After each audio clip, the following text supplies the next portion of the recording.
ඔව්.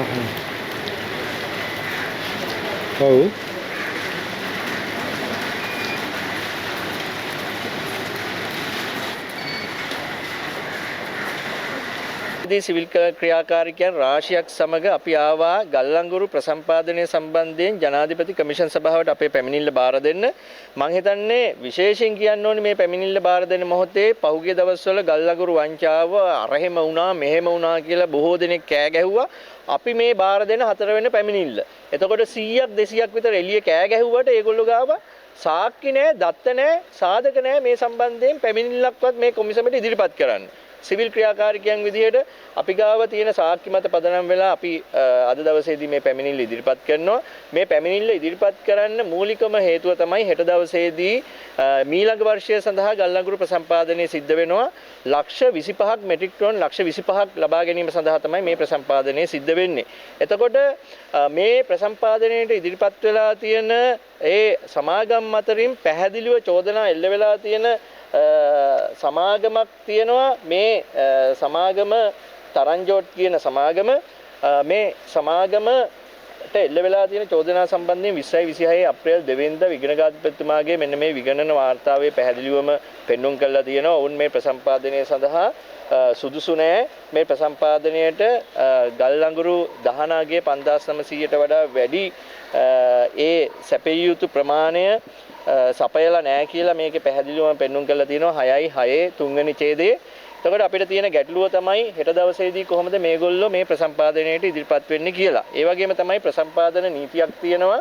පහුගිය මාස 36 තුල ගල්ලංගුරු සැපයීම සම්බන්ධයෙන් ඒ දහනගේ 5900ට වඩා වැඩිපුර තියෙන ගල්ලංගුරු සැපයීම සම්බන්ධයෙන් ඒ දෙන්න ඕනි සපයන්න ඕනි මෙට්‍රික් ටන් ප්‍රමාණයක් තියෙනවා. මෙන්න මේ අගයන් මේ නව ඉදිරිපත් වෙලා තියෙන කම්පැනි මගින් සපයලා නැහැ. එතකොට හදිසියෙම ස්පොට් ටෙන්ඩරයක් ගියා. ඒ ස්පොට් ටෙන්ඩරේදී මෙට්‍රික් ටන් ලක්ෂ 3ක් පමණ සපයන්න සූදානම් වෙලා ඉන්නවා මෙන්න මේ සමාගම. එතකොට අපිට යම් කිසි සැකයක් ඇති වෙලා තියෙනවා මෙන්න මේ ස්පොට් ටෙන්ඩරේ සම්බන්ධයෙන් මේ ආණ්ඩුව රවට්ටන්න යම් කිසි කණ්ඩායමක් උත්සාහ කරනවා කියන එක. එතකොට අපි මේක ඉතිහාසය හොයාගෙන ගියාට පස්සේ මෙන්න මේ තරංජෝට් සමාගම පිටිපස්සේ A to A කියන ආයතනයේ ඉන්නවා. එතකොට මේ ෂිප්මන්ට් ගෙන්නන්නේ ශෙහාන් සමනසේකර කියන පුද්ගලයා. එතකොට අපිට කාටත් මතකයි අපි කවුරුත් දන්නවා රාජපක්ෂ සමයේ මේ ගල්ලංගුරු වංචාව වලට ඍජුවම වග කියන්න ඕනි පුද්ගලයෙක් තමයි දැන් මේක පිටිපස්සේ ඉන්නේ.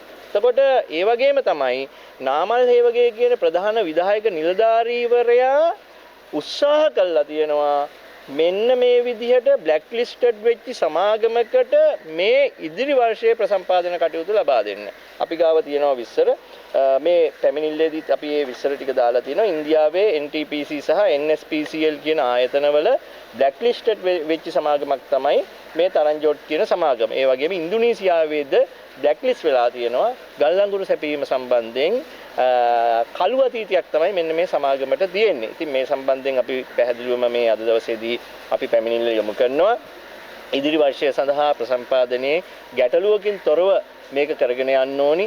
එහෙමනම් මේ විදිහේ නුසුදුකම් තියෙන සමාගම් සියලු සමාගම් වහාම ඉවත් කරන්න කියලා අපි ඉල්ලා සිටිනවා. ඒ වගේම තමයි අපි නම් වශයෙන් කිව්වට කරන්න දෙයක් නෑ. අපිට මේ නම් කියන්න වෙනවා.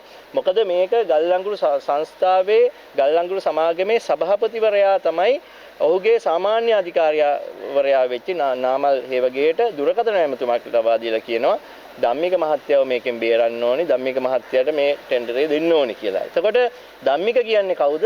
පරණ රජයේ පාර්ලිමේන්තුවට පවා ගියපු മന്ത്രിවරයෙක්. ඉතින් ඒ වගේ කෙනෙක් කොහොමද මේ වගේ තැනක සුදුසුකම් නැති සමාගමක් කරහා මේ තරඟ කරන්න කියන එක අපිට ප්‍රශ්නයක් ඇති වෙලා තියෙනවා. දැන් ධම්මික මහත්තයාටම මේක දෙන්න ගල්ලංගුරු සමාගමේ නිලධාරීන්ට උමනාවක් තියෙනවා කියන එක අපි පැහැදිලිව කියනවා. රජියත් රවට්ටලා මේ විදිහට කටයුතු කරන්නේ කුමන හස්තයක් මතද කියන එක තමයි අපි අද දවසේදී මේ කොමිෂන් සභාවට ගිහිල්ලා මේ පැමිණිල්ල කරලා අපි ඉල්ලා සිටින්නේ. එතකොට ඒ හඬපටයක් පවා තියෙනවා. ළමදියාවන් අතර ගැටණයක් ඇති වෙන ආකාරයේ හඬපටයක් පවා තියෙන මොහොතක තමයි අපි මේ පැමිණිල්ල සිදු කරන්නේ. හෙට දවස් අතිශය තීරණාත්මකයි.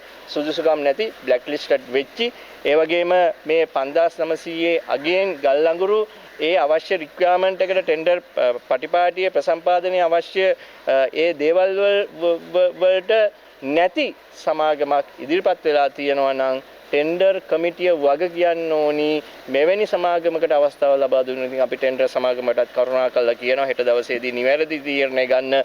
ඒ තීරණය ගන්න බැරිනොත් සිවිල් ක්‍රියාකාරිකයන් විදිහට මං විතරක් මේ මුළු ලංකාවක්ම ඉන්නවා. මගේ පිටිපස්සේ ඉන්නවා සිවිල් ක්‍රියාකාරිකයන් ගණනාවක් මුළු ලංකාවක්ම එකතු වෙයි.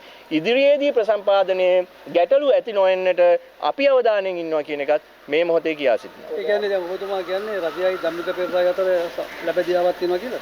නෑ මෙතන අපි කියන්නේ ගල්ලංගුරු සමාගම සහ ධම්මික පෙරේරා අතර ලැබෙදියාවක් තියෙනවා. පැහැදිලිවම නාමල් හේවගේගේ ඒ හඬපටෙන් මේක තහවුරු වෙලා තියෙන්නේ. එතකොට අපි රජයෙන් ඉල්ලා සිටින්නේ රජයේ මේ දේවල් ඇත්තටම දන්නේ නැහැ. මම හිතන විදිහට පැහැදිලිවම බලශක්ති අමාත්‍යවරයා මේ සම්බන්ධයෙන් දන්නේ නැහැ. අපි රජය දැනුවත් කිරීම අපේ යුතුකම සාමාන්‍ය පුරවැසියෙක් විදිහට මේක ඇතුලේ කුමන්ත්‍රණකාරී වැඩ වෙනවා නා. අපිට ආයේ අමුතුවෙන් කියන්න දෙයක් නැහැ. ධම්මික පෙරේරා කියන්නේ පහුගිය රජයේ බලයට පත් කරන්න උත්සාහ දරපු ව්‍යාපාරිකයෙක්. එතකොට මේ ව්‍යාපාරිකයා මෙතෙන්ටත් රිංගලා තියෙනවා මේ මාෆියාවත් ඇති කරගන්න. ඉතින් ඒ සම්බන්ධයෙන් තමයි අපි රජය දැනුවත් කරන්නේ. අපි පැහැදිලිවම කියනවා මේක මේ සම්බන්ධයෙන් රජය දැනුවත් නැහැ. අද තමයි මේ දැනුවත් කරන්නේ අපි. ඔබතුමාලා දැනුවත් නම් ඇයි එතකොට රජය දැනුවත් වෙන්නේ? අපි මෙහෙමනේ අපි ගවේෂණශීලීව මේ දේවල් හොයනවානේ. ඒ හෙවීම හරහා තමයි අපි දැනුවත් උනේ. අපි පහුගිය අවුරුදු 3 පුරාවටම ගල්ලංගුරු සම්බන්ධයෙන් සෙවීම් බැලීම් කළා සිවිල් ක්‍රියාකාරිකයන් විදිහට. එතකොට අද ඊයේ රෑ ලැබිච්ච තොරතුරක් අනුව තමයි අපි මේ තකහණියම කොමිසමට මේ විස්තර අපි අද දවසේදී ලබා දෙන්නේ. ඉතින් හෙට දවසේදී ඇති වෙන්න තියෙන ප්‍රශ්නයක් අද දවසේදී වළක්වා ගැනීම උදෙසා තමයි අපි මේ පැමිණිල්ල සිද්ධ කරන්නේ. ඒ වගේම දැන් පාටිලි චම්පක රණවක කියනවා අයා මේ කොමිසමට සහභාගී වෙන්නේ නැහැ කියලා. ඒගොල්ලෝ තමයි චෝදනා කරේ මේ වලට. ඉතින් එතනින්ම පේනවනේ කොහොම කම්ප්ලේන් කරන්නද මේ ගල්ලංගුරු සම්බන්ධයෙන් පාටිලි චම්පික ඇමතිවරයා පැමිණිලි කළොතින් මුලින්ම වැරදිකාරයා වෙන්නේ ඇමතිතුමා. මොකද ඇමතිතුමාගේ කාලේ ඉඳලා තමයි මේ ගල්ලංගුරු වල වංචා දූෂණ ඇති වෙන්න පටන් ගත්තේ. ඉතින් පහුගිය කාලේ ප්‍රසම්පාදනයේ පැත්ත පළාතකවත් නැති සමාගම්නේ මේ ගල්ලංගුරු ගෙන්නුවේ. අඩුම තරමේ ටෙන්ඩර් පටිපාටියේ ගිහිල්ලවත් නැතුව එකපාරට හසින් පාත් කළානේ මේ ගල්ලංගුරු ගෙන්නලා තියෙන්නේ. ඉතින් මේ සම්බන්ධයෙන් කොමිසමට විමර්ශනය කරනකොට මුලින්ම හිර යන්න නෙවෙයි සමහර විට පාටලි ඇමතුමාට ඒකට බය වෙලා දන්නේ නැතුව මේ කොමිසමට එන්නේ නැත්තේ. එතුමාගේ ලේකම්තුමා කතා කරා බොහෝ පාර්ලිමේන්තු මන්ත්‍රී කිසිම කෙනෙක් නෑ. අපි තා ගෞරවයෙන් ආරාධනය කරනවා මරික්කාර ඇමතිතුමනි ඔබතුමා එන්න කරුණාකරලා කොමිසමට ඔබතුමා ගාව තියෙන විස්තර ටික ලබා දෙන්න. ඒ වගේම අපේ තවත් සිවිල් ක්‍රියාකාරිකයන් රාශියක් හිටියා ගම්මන්පිල ඇමතිතුමනි ඔබතුමා එන්න දෙයියනේ වැඳලා කියන්නම් කොමිසමට එන්න ඇවිල්ලා උත්තර දෙන්න. ඒ හිටපු අමාත්‍යවරුනි අජිත් පී පෙරේරා මැතිතුමනි ඔබතුමා එන්න මෙතෙන්ට කොමිසමට දෙන්න උත්තර. ඩී.වී. චානක ඇමතිතුමනි හිටපු ඇමතිතුමනි ඔබතුමා එන්න ඔබතුමා ගාව තියනවා කිව්වා මා බරපතල ගණේ විස්තර ටික. ඉතින් දෙයියෝ මේ විස්තර ටික ගෙනහලා දෙන්නකො මේ කොමිසම තියන්නේ දොරවල් ඕනි වෙලාවක ඇරලා තියන්නේ. ස්වාධීන කොමිසමක් හිටපු විනිසුරුවරු නෙමෙයි දැන් ඉන්න විනිසුරුවරු තමයි මෙතන මේ සම්බන්ධයෙන් කටයුතු කරන්නේ. එතකොට ස්වාධීනත්වය හිටපු අය නම් පොඩ්ඩක් මොකක් හරි වෙලා කියලා කියන්න පුළුවන්. දැන් මේ ඉන්න අය අධිකරණයේ නඩු අහලා තමයි මෙතෙන්ට එන්නේ කොමිසමට. ඉතින් මේ අය ස්වාධීන නැහැ කියලා ඔබතුමාලා කියනවාද? මේ තරම් ස්වාධීන කොමිසමක් ලෝකෙ වෙන කොහෙවත් නැතුව ඇති. කොමිසමට එන්න ඇවිල්ලා ෆයිල් තියෙනවා නම් ෆයිල් අරගෙන බාර දෙන්න කියලා ඉල්ලීම තමයි සිවිල් ක්‍රියාකාරිකයන් විදිහට අපි කියන්නේ.